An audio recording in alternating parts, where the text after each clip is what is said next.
While the annualised performance of the manufacturing sector indicates a level of strain in the sector, nearer-term data suggests a more positive trend, with manufacturing recorded up 0.9% in the 3 months ended June. The 0.9% expansion in the manufacturing sector in the second quarter of the year is very encouraging and should go a long way in supporting a GDP recovery in the second quarter of the year following a very sharp and broad-based contraction in the first quarter.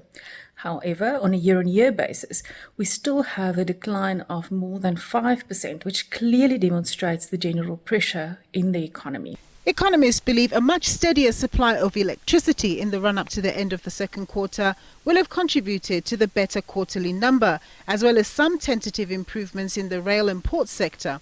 But even though manufacturing production was up in the second quarter, constraints on the demand side of the sector persist. It would have helped manufacturing, but it comes at a bad time where the demand side is not. So, it's one thing to have the possibility on the supply side to produce, but unfortunately to have, obviously, the demand not being there. So that's really now what is beating us, because you will have wanted that manufacturing to ramp up.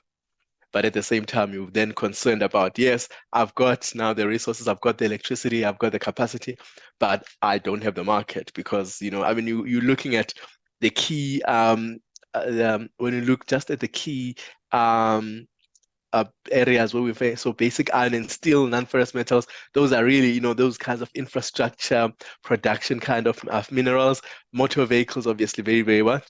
And then, of course, what we're seeing in terms of food and beverages. So those are all key demand areas that tell us indications of where the consumer is, where the manufacturer is, and where growth itself is. And that's where the key areas where you're seeing the tumbling coming from. And it really does tell us a story of a global slowing down and a global demand slowdown.